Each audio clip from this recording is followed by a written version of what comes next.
Welcome to Flip Nerd Live, discussions with and training from America's very best real estate investing professionals.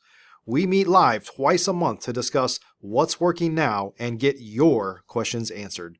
We broadcast live inside of a private online community, which you can join for free by visiting flipnerd.com/live. Let's start today's show. What's up, everybody? Hey, welcome to the show. I'm really excited to have Josh and Tiffany High join us today. Really excited to talk about scaling your business. So if you haven't been paying attention, this is, I think, show number 8 or so of our live series. Been doing Flip Nerd podcast for 9 years. But the live series, we really are kind of stepping up on the guests that we have on to talk about scaling, building 7-figure plus businesses that can really kind of change your life, change your family tree, right? And so we've got Josh and Tiffany with us today. What's up, guys? Hey, thanks for having us on. Yeah, glad I'm excited. to be here today. So today we're going to be talking about, and honestly, almost every show we talk about scaling our business. We've had some amazing guests on that have scaled up businesses. And today we're going to talk about specifically around building out your sales team, which is the expertise that Josh and Tiffany have applied in their business and help a lot of other businesses put those things in place as well. So guys, before we jump in, would you mind just taking a couple minutes and just tell us a little bit about your background, how you got to where you are? Yeah, I'm Tiffany. This is my husband, Josh. I actually was originally in corporate space for, 12 to 15 years before I jumped into real estate. So I moved up the corporate ladder, moved all over the country, jumped into real estate soon after that. And we started out as flippers about 6 years ago, for the first year, did about 40 flips our first year. Learned what wholesaling was a year later. I don't know how I didn't know that on my first year.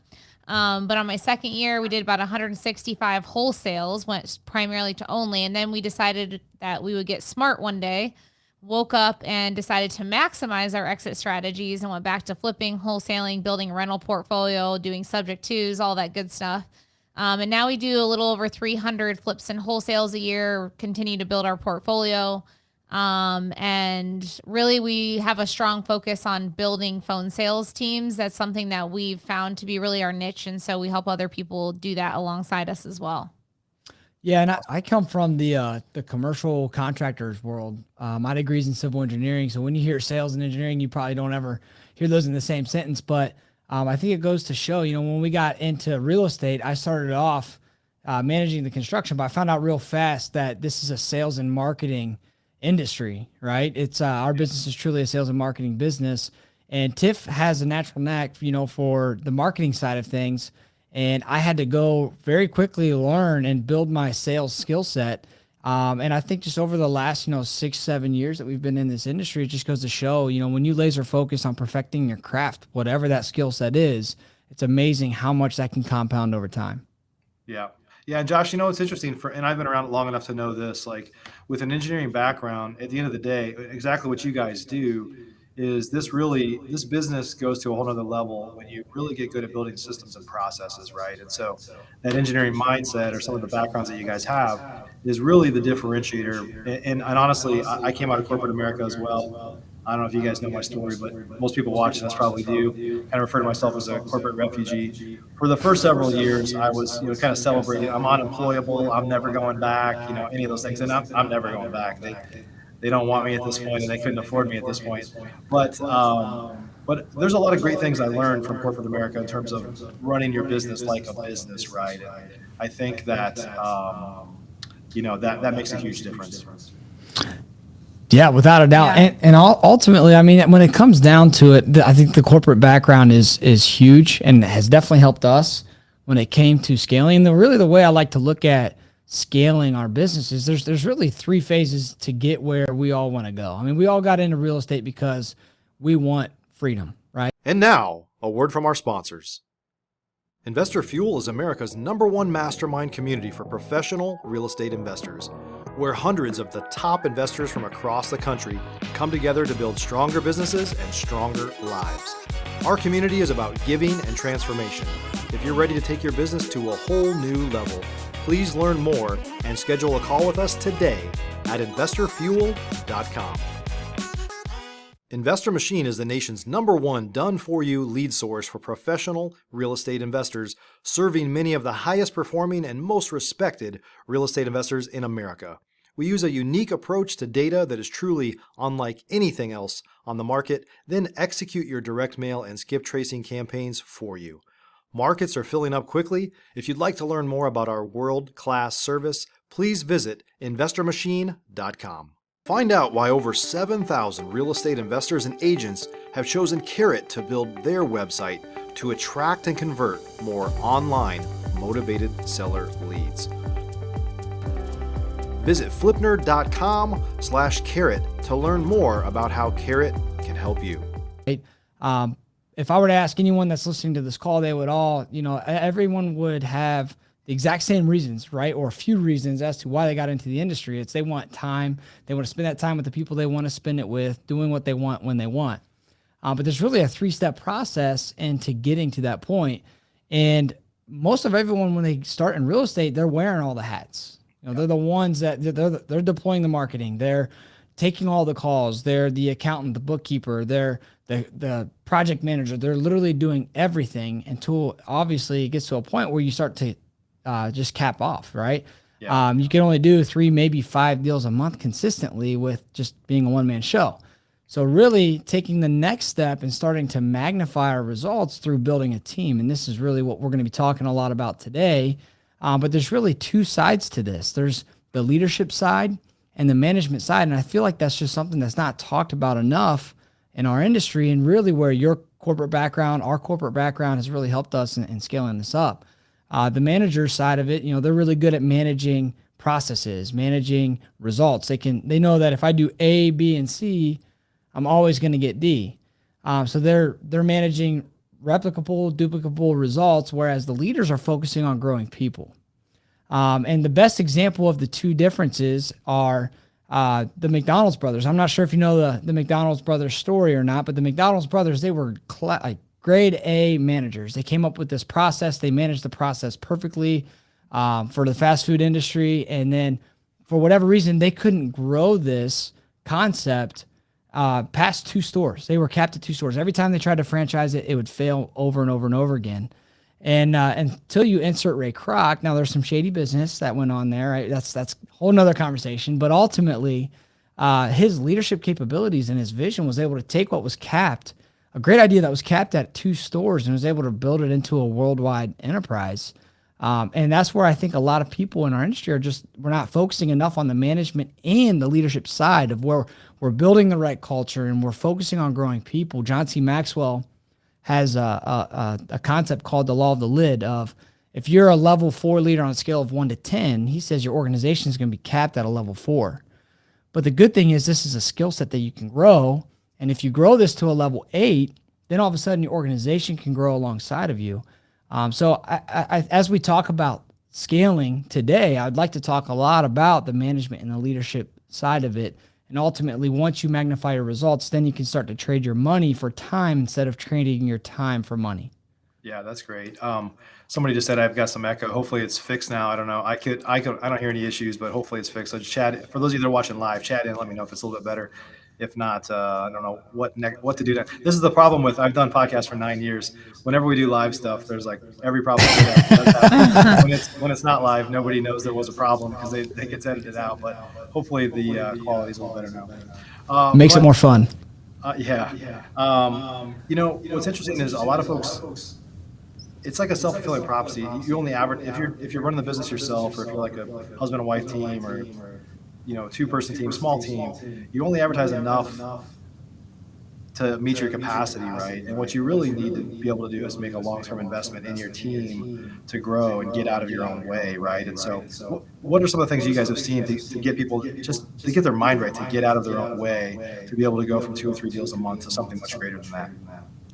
Yeah, I mean, what we see, and I don't know if it's just our industry I came from building materials in the oil space, and I came into this industry and I attend all these events, and like everyone's a hustler, a grinder. Like there's, 95% of the industry is these 1 to 2 man shows. And a lot of it, I think, is a result of the fact that I mean, it is what it is. A lot of our industry is pretty young. And so they didn't come through a corporate life. They haven't even lived 10 years or a decade of properly being onboarded, trained, managed, and led by somebody else to even know how to do it themselves. And so I think the issue that I see most common in the industry is it takes experience to become a leader. So like when people come to our workshops, for example, we can like literally give you everything. We can hand you everything, but the difference is when you're building a sales team, the way that you scale, first you have to stabilize, which we can talk about, but then you can scale, and the way you scale is by becoming a leader. And I feel like, you can't just like replicate that and go home tomorrow and wake up a leader. You actually have to that has to be mentored and built and groomed over the course of time. And so, because so many people don't know how to be a leader yet, they are too focused on blasting the marketing, sending the mail, taking the call, running the errands, and they don't even make time to even read a book on leadership. Like, Right. it's like this, I feel like it's like this fluffy concept they think is not valuable or important when it's the number one thing that they should be focused on in building a company. Yeah. Yeah. I think for a lot of folks, they just started scrappy, lean and mean, and it's hard to get out of that mindset of being scrappy and get out of the way. I'll just do it myself. Right. So I think that's one of the challenges that folks have. Let's talk a little bit about, some of the steps of building out your sales team. So talk about maybe recruiting. I did for those that say I need to change my microphone. I do have a good microphone now, and I just changed it to something else. So hopefully that sounds better. Yeah. I appreciate the feedback. I have to entertain the peanut gallery as well. So appreciate you guys. But so let's talk about recruiting, like finding the right people in the first place. Yeah. So I will say, if we go back to when we started, we took recruiting for granted. I think we rushed through it. And a lot of times we go to these events and we come home and we just like rush through hiring, which is the worst thing ever that you could do in your business. And so we have a very, very thorough vetting process now, from the first phone interview to a 15 to 20-minute Zoom interview to a in-person interview to a working interview. And then the last interview, we do a breakfast, lunch, or happy hour, where now we don't do that anymore. Our team does it, and then our team gets to decide, are they a culture fit or not? And I think that all along this process, that too many people have like one, maybe two interviews, and then they might hire someone that maybe has a skill set, but they're not a culture fit, or they're a culture fit and they might not have a skill set. And the biggest thing we always say is they need to be coachable, they need to be hungry, and they need to be a core value fit. And if we can find those three, I don't care if they're flipping burgers right now, we can turn them into a closer. And actually, we prefer someone that's flipping burgers over someone that has sales experience. Yeah, well, talk about that. And I understand. I think I understand why. But talk about that. Why do you not want? Is it because they have these preconceived notions of how it should be when they come in and they have some similar experience? Yeah, that's exactly why we want someone who doesn't have experience. I mean, if you bring an A player into your organization and you see that they're already making 100, 150, or even 200,000, like, one, they have high expectations coming in, and then not only that, but they think that they know it all. So when I go and I give feedback on how to approach a situation, then they're like, "Oh, no, that's not how you do it. I've been doing this for 10 years. What do you know?" Right? And that's the last thing that you want, and that starts to bleed into others on your team as well. If you let one person do that, it's a slippery slope. So what we found better is by honing in on our onboarding process and our training, we've been able to take now great culture fits, great people, and super growth oriented, who may have been on paper a B or C player only because they don't have sales experience, bringing them in and training them through our onboarding and our training and being the right leader or manager. We've been able to turn these people into rock star salespeople. That's awesome. Do you think that salespeople are, I'll ask, you think they're born, or do you think it's learned? And it's interesting for me, and I've talked a lot about this recently, because I feel like, I think it was probably Gary Harper that mentioned this several years back. And right when I heard it, I was like, oh my God, that's so true. Is that there are salespeople that are hunters and salespeople that are trappers. And the trapper is like the relationship person. Like they're great. They like to coach and teach, and they're the person you want to have a beer with and all that, right? The hunter will go out and hunt. The trapper cannot go out and feed themselves. They don't go out and help generate any leads. Like they're just waiting to be spoon fed. And as a business owner, I realized for a long time that I was hiring people that, for one reason or another, they were trappers. They were waiting for me to spoon feed them leads. And as the owner, when the business is struggling, it keeps falling back on me. I have to generate more leads. I have to generate more leads because these guys need help instead of like bringing on people that could go out and hunt, right? Yeah, I mean, our just to give you an idea of our top 3 performers on our staff, one worked at an eyeglass shop, one was literally sweeping dirt at a contractor's office before this, and the other one was cleaning houses. And they all definitely make over 6 figures, and they're our top closers. And I think it's a result of very thorough onboarding, daily training, and being bought into the culture. So I feel like a lot of, and it doesn't matter if it's real estate, right? Or it can be the mortgage industry, insurance industry. Sure. If they aren't giving them daily training, weekly audits, weekly performance reviews, and managing people the right way, like you're not even giving them the opportunity to perform in the first place. If you can put the infrastructure in place, they don't have to have as much talent because this structure will allow them to shine regardless. So this is probably the craziest thing you've ever heard, Mike. But we actually took our entire team because we have, again, various backgrounds, various experience, and we've been able to get these guys to truly rock star performance. And I had them all take the PI test because I'm like, there's got to be a common link, right? There's got to be a common link that I can help filter through in the recruiting process. And the answer that came back was there were no common links. Wow. They all are very different PI profiles, and I think it's ultimately a result. And actually, Gary's the one that shared this quote with me, quote from Michael Jordan's basketball coach. He said that a system allows talent to shine rather than having to go seek talent to outshine the lack of a system. So what I think that we've created is we've created a system where you can plug anyone who's a core value fit, coachable, and is growth oriented, plug them into the system, and they're going to be a rock star.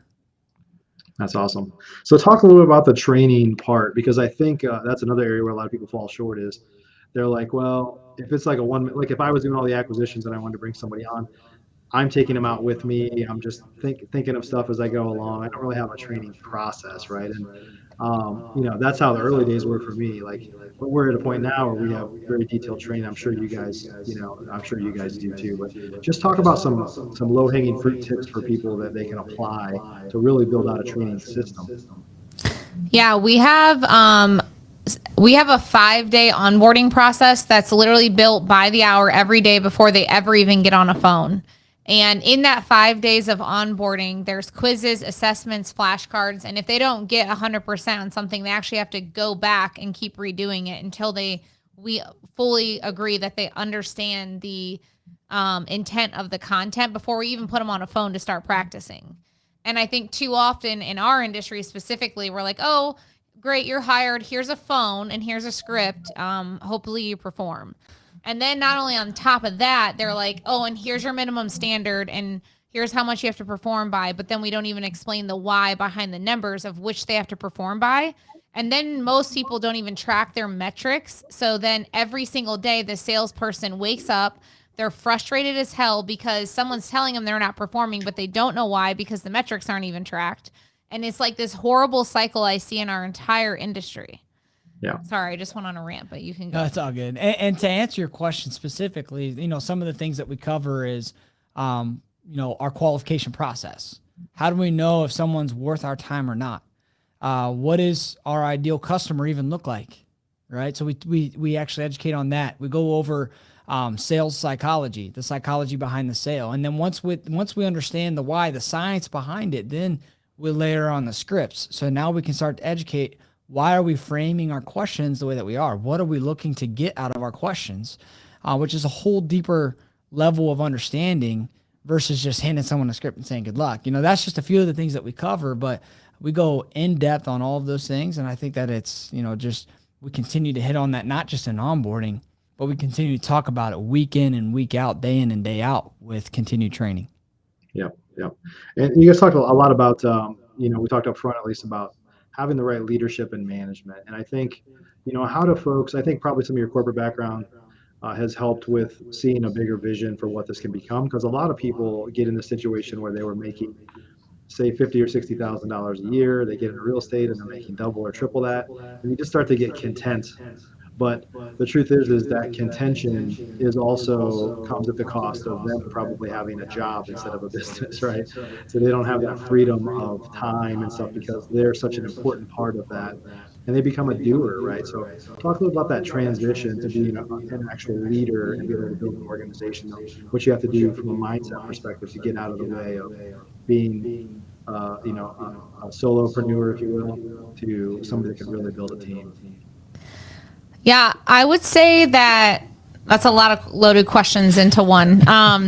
So I will say someone that's a solopreneur, that they aren't going to reach full leadership status for a while. And what I mean by that is it takes time to build a team. And unless, of course, if you have the budget up front, if I could say that I made one mistake from the beginning, I had the budget when I started this business. I wish I would have hired that leader up front if I could have recruited them. But anyways, we built the team. We groomed someone up through leadership over the course of time. And we went through a lot of hardships our first few years, just figuring things out because we really didn't have a mentor that was properly building team. Like, it's like one thing to learn how to send mail, build a CRM, get a script, talk to a seller, right? That gets you like a couple deals a month. But if you actually want to build an organization, then it's very rare to find companies out there that teach you how to build a corporate structure around building and onboarding and training and managing teams. Sure. And I think that you mentioned like time or time freedom or something like that. I think time freedom is just a crock of shit, to be quite frank with you, because here's the deal. Like, this, you're running Investor Fuel, you're doing all these things. Like, every time you free your time for something else, you leverage that to build something bigger. Right. And so everyone that's like chasing this time freedom, like, in my opinion, just, I don't even want, like, I want nothing to do with coaching you. Well, I think the key is that it doesn't happen in the first year or two or even exactly 3. Like, but that's what everyone chases in our industry. It's like, oh, I want to be working on my business in 6 months. Like, yeah, you're not qualified for me. Like, move on.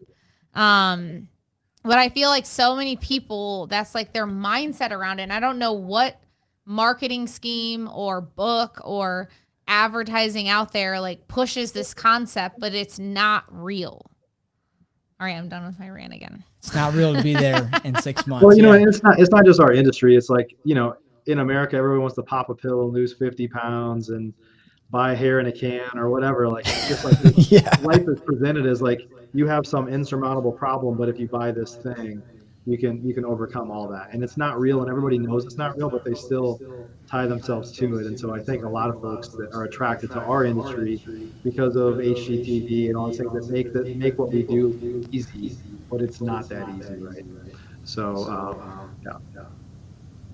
yeah, I think even going back to the leadership piece, because you had asked about that.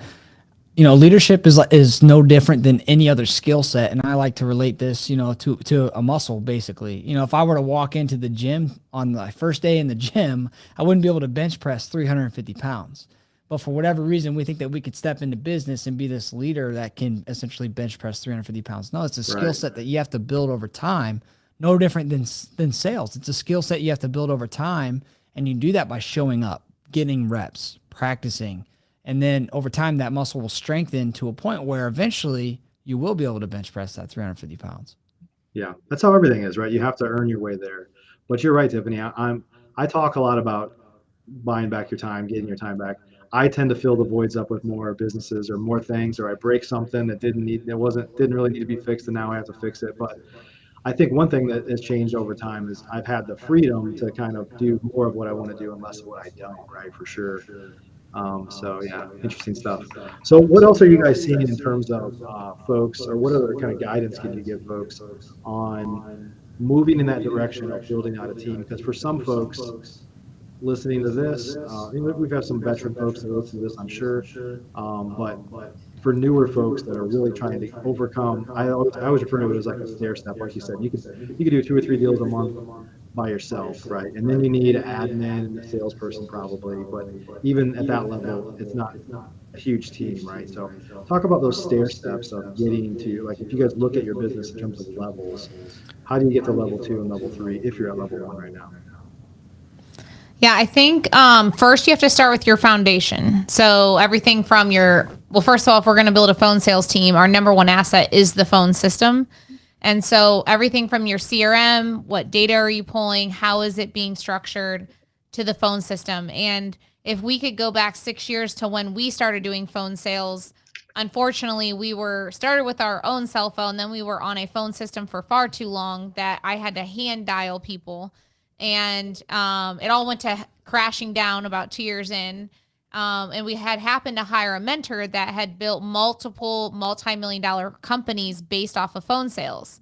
And so he came in and was like, well, number one, your biggest asset is your phone.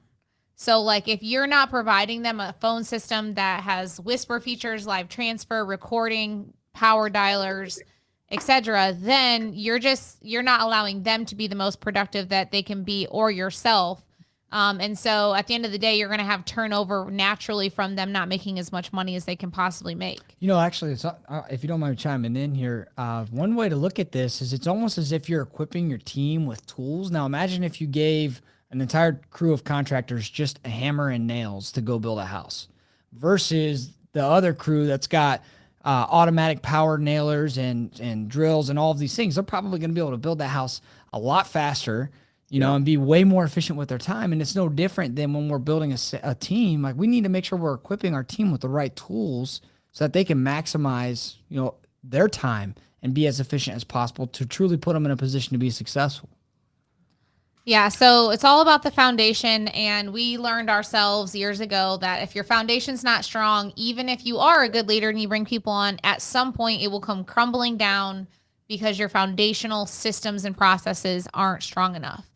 And then from there, what we see common in the industry is, and this probably comes from just variations of education out there, is when it comes to phone sales, it's really important that we make sure that the team itself understands their core vision of the numbers, right? Because the only vision that phone sales team should have is revenue. So they should have it very clear cut what the company's vision is on revenue. And a lot of times I see folks where I have an event, I've even got, I get a lot of players in my office that are doing 20, 30 plus deals a month. And I'm like, well, what's your revenue goal? And I'm like, how are you doing 30 deals a month and your sales team does not know what your revenue goal is?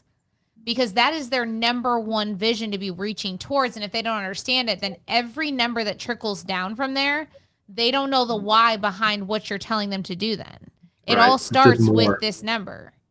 And so from here, this number tells you how many leads per day, how many offers, how many contracts you need to have, etc., to then reach this goal. So what their mind is probably thinking is yeah, you threw these metrics at me, but what do they really mean if I don't know what the end goal is? Yeah. And what does it mean for them, right? Yeah. So and what does it mean for them as well?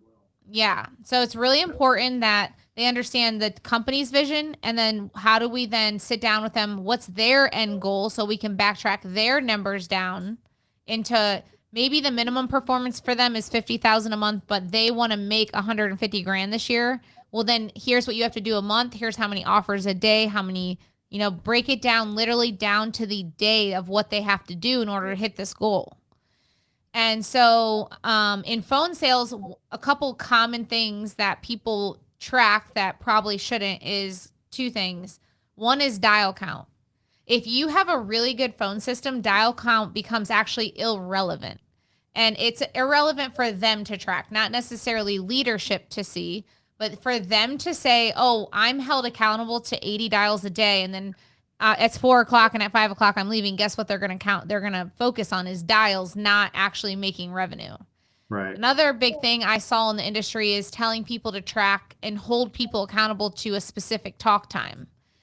Do not do that, because what they're going to do then is focus their time on non-qualified leads versus spending their time with the right people. So the moral of this is making sure that they're tracking a few metrics every single day that actually drives the needle forward to producing revenue. That doesn't mean as leaders we don't have reports that say talk time and dial count and break times and all these things, because what those do is give us red flag indicators. Is there something happening that I need to go dig into that drive me to go figure out what's going on in the business? Yep. So I think the foundation comes first, the right systems and tools, and then are we holding them accountable to the 3 or 4 major metrics that actually move you towards revenue every single day? That's great. And I then was going to ask, from do you guys there, do you compensate on individual performance, or do you do any team-based stuff? Does the team win and lose together in any component for you guys, or is it all individual performers? it's individual and team. Okay, so like a bonus if the team hits the goals, but yeah.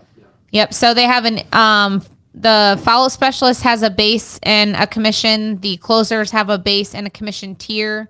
And then the team as a whole, we do it every 6 months. And the faster they hit the revenue goal, the faster they get paid out. But they have a deadline in which they have to hit it by.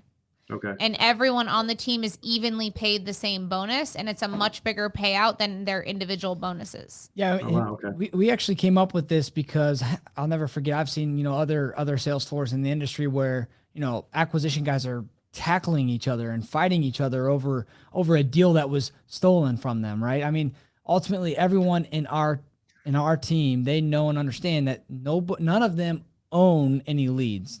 Right? None of them are assigned to them. But we're a team, and I don't want any one person holding back information because they're afraid they're going to lose a commission or anything like that, Right. which is ultimately holding the team back from achieving the team goal. So by putting this incentive in place now, if someone feels like they messed up an opportunity, instead of holding that in their back pocket, continuing to try to get them on the phone, see if they can work it out, they just go to the next person and say, hey, call them. I think I messed this up. I think you can save this. Awesome. Tiffany, I'm sorry, I cut you off a minute ago. What else, do you remember where you were at? I think we were just going from like foundation to what we track to ensuring that we have structure in place every day. And I think a lot of times people just like grow these sales teams. They'll hire a few acquisition managers and then they're just not even present. They're not doing daily huddles with very specific structure and daily sales training and daily structure to what they're doing by the hour every day, because people thrive in structure. And so a lot of times what we see is because the owner is wearing too many hats, they just hire these people and then they wake up a week later and they only have a weekly meeting and they're like, oh, why aren't you performing? And they're not monitoring, they're not doing weekly performance reviews and call audits. And there's just a really like a lack of leadership involved in a lot of the organizations throughout the industry right now. Yeah. That sounds very common. I can see that for sure. It's easy. I mean, a lot of us, not of us, but a lot of entrepreneurs ultimately want to outsource everything, but they don't really have the right infrastructure in place to be able to step away, but they still step away because they assume it's going to be okay, which might be okay for short periods of time, but not on an ongoing basis, right? Yep, that's why they can hire us. We'll become their fractional sales manager. Yeah. Well, talk a little bit about that. If folks are, I know you guys have a service that you provide and some training you provide. If folks want to learn more, just maybe share a link as to where they should go. They can start at tiffanyandjoshhigh.com. We have a few different programs that lead up to a bigger program, but we definitely do not work with newbies. So you have to be doing at least 2 deals a month to even come into the frontline product that we do. But we always start with exactly what we said. Like, I don't care if you're doing 50 deals a month. I will put you in our front product to talk about the foundation. Like, let me understand your CRM, what data you're doing, your systems, your phones, because there's always something to improve, including mine. Yep. And what is the foundational processes so that when we bring you into a workshop and we talk about building a team, that we're not building a team on top of chaos. So, you and I, doesn't matter what company we're running, there's always improvement to be made on our foundation. Yeah, and so that's why we like to follow a process of foundation first. Then we come in, we show you everything that it takes to build a team, onboard them, train them. And then from there, if you're like, oh crap, like I can't become a leader overnight, then we have a full coaching staff that becomes fractional sales managers. Okay. Okay. Awesome. That's an awesome model. Cool, guys. Well, hey, thanks for sharing some time with us today. Yeah, appreciate you having us on. Good stuff. Good stuff.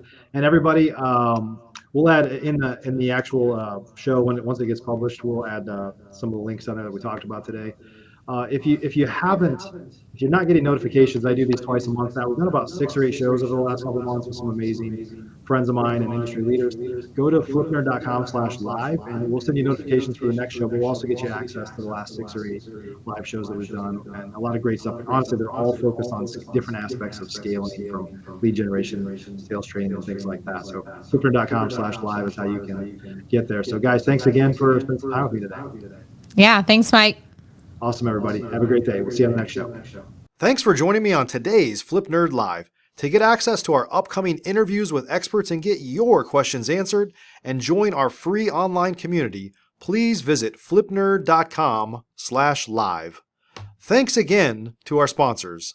Investor Fuel is America's #1 mastermind community for professional real estate investors, where hundreds of the top investors from across the country come together to build stronger businesses and stronger lives. Our community is about giving and transformation. If you're ready to take your business to a whole new level, please learn more and schedule a call with us today at investorfuel.com. Investor Machine is the nation's #1 done-for-you lead source for professional real estate investors, serving many of the highest performing and most respected real estate investors in America. We use a unique approach to data that is truly unlike anything else on the market, then execute your direct mail and skip tracing campaigns for you. Markets are filling up quickly. If you'd like to learn more about our world-class service, please visit investormachine.com. Find out why over 7,000 real estate investors and agents have chosen Carrot to build their website to attract and convert more online motivated seller leads. Visit flipnerd.com/carrot to learn more about how Carrot can help you. We look forward to seeing you on the next Flip Nerd Live Real Estate Investor Training. Please make sure to join our free community so you can join us live at flipnerd.com/live.